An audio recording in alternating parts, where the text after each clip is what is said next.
नमस्कार दोस्तों, आप सभी का स्वागत है। आज हम चर्चा करेंगे भौतिकी के नोबेल पुरस्कार 2022 पर और हिंदी पत्रकारिता के गिरते स्तर पर। आप लोग सोचेंगे कि ये क्या जोड़ी हुई, भौतिकी के नोबेल के साथ हिंदी पत्रकारिता के स्तर का प्रश्न कहाँ से आ गया। पहले भौतिकी के नोबेल पर चर्चा शुरू करते हैं। इस पर चर्चा करते करते हिंदी पत्रकारिता की बात भी आ ही जाएगी। दोस्तों, इस बार भौतिकी का नोबेल 3 लोगों को मिला है। एलन एस्पेक्ट फ्रांस से, जॉन फ्रांसिस क्लाउजर यूएसए से और एंटोन जेलिंगर ऑस्ट्रिया से। तो अगला सवाल उठता है कि इन लोगों को फिजिक्स का नोबेल, भौतिकी का नोबेल क्यों मिला है। भौतिकी का नोबेल इनको मिला है for experiments with entangled photons establishing the violation of Bell inequalities and pioneering quantum information science. दोस्तों, इसमें 3 की चीज़ें हैं: एंटेंगल्ड फोटॉन्स, बेल इनइक्वलिटीज और information science, quantum information science. तो हम इन पर एक के बारे में एक चर्चा करेंगे, जानेंगे कि हमारे जो 3 नोबेल पुरस्कार विजेता हैं उन्होंने इस फील्ड में ऐसा क्या किया है जिसके लिए उन्हें नोबेल पुरस्कार से नवाजा गया है। तो सबसे पहली चीज़ जो सामने आती है वो है क्वांटम एंटेंगलमेंट। दोस्तों, क्वांटम एंटेंगलमेंट की बात करने से पहले क्वांटम मैकेनिक्स की बात करना ज़रूरी है। और क्वांटम मैकेनिक्स को अगर समझना है तो उसको हमें क्लासिकल मैकेनिक्स की तुलना में समझना पड़ता है। क्लासिकल मैकेनिक्स न्यूटन के नियमों से गवर्न होती है, न्यूटन के नियमों से चलती है और एटॉमिक लेवल तक क्लासिकल मैकेनिक्स बढ़िया काम करती है, कोई दिक्कत नहीं होती। क्लासिकल मैकेनिक्स मतलब सूर्य कुमार यादव ने छक्का मारा तो बैट का एंगल क्या था, बॉल किस गति से पड़ी और वो किस डिस्टेंस पे जाएगी। इसमें गति, मोमेंटम, डिस्टेंस सब हम लोग ठीक ठाक डिटरमाइन कर पाते हैं क्योंकि ये न्यूटन के नियमों का पालन करते हैं। लेकिन ये जो क्लासिकल मैकेनिक्स है ये केवल आणविक स्तर तक काम करती है, एटॉमिक लेवल तक काम करती है। जब हम सब एटॉमिक पार्टिकल्स की बात करते हैं तो सब एटॉमिक पार्टिकल, फोटॉन्स है, इलेक्ट्रॉन है, ये इस तरह से बिहेव नहीं करते क्योंकि ये जितने पार्टिकल हैं उतने ही वेव भी हैं। ये वेव का करेक्टरिस्टिक्स भी शो करते हैं और पार्टिकल का करेक्टरिस्टिक्स भी शो करते हैं। तो इनके मेजरमेंट अलग तरीके से होते हैं, इनकी पूरी मैकेनिक्स ही अलग होती है। इसी संदर्भ में हम क्वांटम एंटेंगलमेंट की चर्चा करेंगे। दोस्तों, ये नई चीज़ नहीं है। क्वांटम एंटेंगलमेंट की चर्चा अल्बर्ट आइंस्टीन ने भी की है और श्रोडिंगर ने भी की थी। अल्बर्ट आइंस्टीन ने इसे स्पूकी एक्शन कहा है, मतलब भूतिया टाइप का कुछ हो गया, स्पूकी एक्शन एट डिस्टेंस। और श्रोडिंगर ने इसे क्वांटम मैकेनिक्स का सबसे महत्वपूर्ण लक्षण कहा था। दोस्तों, एंटेंगल्ड क्वांटम स्टेट में 2 अलग अलग पार्टिकल एक जैसा बिहेव करते हैं, ऐसा लगता है जैसे वो एक ही पार्टिकल हों। और क्वांटम मैकेनिक्स जो है वो 2 अलग अलग पार्टिकल को शेयर्ड स्टेट मेंटेन करने के लिए अलाउ करती है, उसमें ये संभव है। और अगर कहीं 2 पार्टिकल की शेयर्ड स्टेट है, 2 फोटॉन्स की, तो उन्हें एंटेंगल्ड कहा जाता है और इसको एंटेंगलमेंट कहा जाता है। और जब 2 पार्टिकल क्वांटम एंटेंगल्ड स्टेट में होते हैं तो उनमें से अगर एक पार्टिकल का कोई मेजरमेंट ले ले तो अपने आप दूसरे पार्टिकल का मेजरमेंट तय हो जाता है। दूसरे पार्टिकल का मेजरमेंट चेक करने की ज़रूरत नहीं पड़ती। तो आप सोचेंगे ये क्या अजीब सी बात है।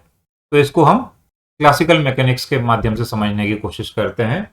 मान लीजिए हमारे पास एक डब्बा है, जैसा कि आपको यहाँ दिख रहा है। तो इस डब्बे में एक सफ़ेद बॉल है और एक काली बॉल है और अपोजिट डायरेक्शन में हम उनको थ्रो करते हैं। तो बी के पास जैसे ही काली बॉल पहुँचती है तो अपने आप समझ जाएगा कि ए के पास सफ़ेद बॉल पहुँची है, या ए के पास सफ़ेद बॉल पहुँचती है तो अपने आप समझ जाएगा कि बी के पास काली बॉल पहुँचती है। कुछ ऐसा ही एक क्वांटम एंटेंगलमेंट है कि एक की प्रॉपर्टी पता चलते ही दूसरे की प्रॉपर्टी का अंदाजा हो जाता है। तो अब सवाल उठता है कि ये अंदाजा होता कैसे है। क्लासिकल मैकेनिक्स के केस में तो हमें पता था कि ये काली बॉल है और ये सफ़ेद बॉल है और 2 ही प्रोबेबिलिटी हैं, अगर काली बॉल यहाँ है तो सफ़ेद बॉल वहाँ होगी। क्वांटम मैकेनिक्स में कैसे पता चलता है? क्या उन बॉल्स के अंदर कुछ हिडन वेरिएबल्स होते हैं उन सब पार्टिकल्स के भीतर जिससे ये पता चलता है, या सब बाय चांस क्वांटम मैकेनिक्स से डिटरमाइन होता है? हाँ, इस पर एक साइंटिस्ट थे जॉन स्टुअर्ट बेल, उन्होंने 1960 में खूब विचार किया और इन्होंने एक मैथमेटिकल इनइक्वलिटी डेवलप की कि ऐसा हिडन वेरिएबल्स के कारण होता है या क्वांटम मैकेनिक्स के कारण होता है। अगर ये जानकारी, ये एंटेंगलमेंट हिडन वेरिएबल्स के कारण होता है तो रिजल्ट्स से जो कोरिलेशन मिल रहा है वो कभी भी एक सर्टेन वैल्यू से ज़्यादा नहीं होगा। जबकि क्वांटम मैकेनिक्स क्या कहती है कि कुछ प्रयोगों में बेल इनइक्वालिटी पार हो जाएगी और बहुत स्ट्रॉन्ग कोरिलेशन मिलेगा। तो जो हमारे जॉन क्लोजर थे, इन्होंने जॉन बेल के आइडिया पर आगे डेवलप किया और प्रयोग किए, और प्रयोग करके जब मेजरमेंट किया तो पता चला कि कोरिलेशन जो है वो बेल इनइक्वालिटी को पूरी तरह से तोड़ रहा है, उसके आगे बढ़ रहा है। तो जो इनका प्रयोग था उससे ये सिद्ध हो गया कि जो क्वांटम एंटेंगलमेंट है वो क्वांटम मैकेनिक्स की ही परिघटना है और हिडन वेरिएबल्स से उसको एक्सप्लेन नहीं किया जा सकता। लेकिन दोस्तों, ये हमारे जो जॉन क्लाजर थे, इनके प्रयोग में कुछ कमियां थी और लोग बोलते थे कि जो इनिशियल मेजरमेंट सेटिंग्स हैं वो बाकी मेजरमेंट सेटिंग्स को प्रभावित कर देते हैं। तो इन लूप होल्स को एलिन एस्पेक्ट ने सुधारा और सुधारने के बाद जब प्रयोग किए तो फिर से वही निष्कर्ष निकला। और इसके बाद आते हैं हमारे तीसरे भागीदार हैं एंटोन जेलिंगर। इन्होंने और मजेदार काम किया। इन्होंने पाया कि अगर एंटेंगल्ड फोटॉन्स में से एक फोटोन किसी दूसरे फोटोन से संपर्क में आता है तो उसका एंटेंगलमेंट वहां ट्रांसफर हो जाता है और इस तरह से क्वांटम इंफॉर्मेशन साझा हो जाती है, सूचना का आदान प्रदान हो जाता है और सूचना का मेजरमेंट नहीं होता। मेजरमेंट क्वांटम थ्योरी में हो भी नहीं सकता क्योंकि क्वांटम पार्टिकल्स के एग्जैक्ट मेजरमेंट लेना संभव नहीं है। तो ये प्रोसेस कहलाई क्वांटम टेलीपोर्टेशन, जिसमें बिना किसी भौतिक मेजरमेंट के इंफॉर्मेशन का टेलीपोर्टेशन हो जाता है।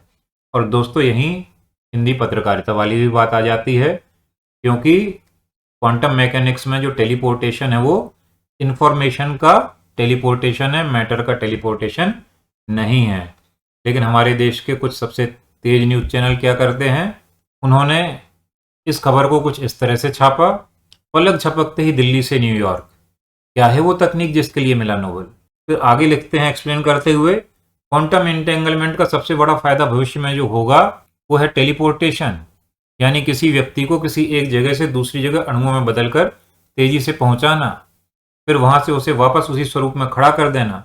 दोस्तों, जिसने ये खबर बनाई है उसने पिक्चरें कुछ ज़्यादा देख ली होंगी, और जिसने ये खबर बनाई है मुझे पूरा शक है कि वो 2000 के नोट में जो नैनो चिप वाली खबर चली थी वो खबर भी ऐसे ही किसी आदमी ने बनाई होगी। क्वांटम एंटेंगलमेंट का इस टेलीपोर्टेशन से कोई संबंध नहीं है। अगर आपने ये खबर पढ़ ली हो तो अपनी बात को सुधार लें, अपनी स्मृति में बैठा लें। ये एक गलत जानकारी है। टेलीपोर्टेशन केवल इंफॉर्मेशन का होना है, टेलीपोर्टेशन आदमी या किसी भौतिक चीज़ का नहीं होना है। तो फिर इसका फायदा क्या है जो इतना बड़ा पुरस्कार मिल गया? इसके फायदे हैं 3, क्वांटम कंप्यूटर्स बनेंगे, क्वांटम नेटवर्क्स बनेंगे और सिक्योर क्वांटम एन्क्रिप्टेड कम्युनिकेशन होगा। तो ये इसके फायदे हैं। सूचना के बारे में हमेशा कहा जाता है कि कोई भी सूचना उतनी ही विश्वसनीय है जितना उसका सोर्स। तो जो भी पढ़ें बहुत अच्छी जगह से पढ़ें, वरना गलत जगह से पढ़ लेंगे तो पढ़ने के बाद भी फालतू में आपके क्वेश्चन गलत हो जाएंगे। अगर वीडियो पसंद आया हो तो लाइक शेयर सब्सक्राइब करना ना भूलें, और अंत तक साथ रहने के लिए आप सभी का बहुत बहुत धन्यवाद। Thank you.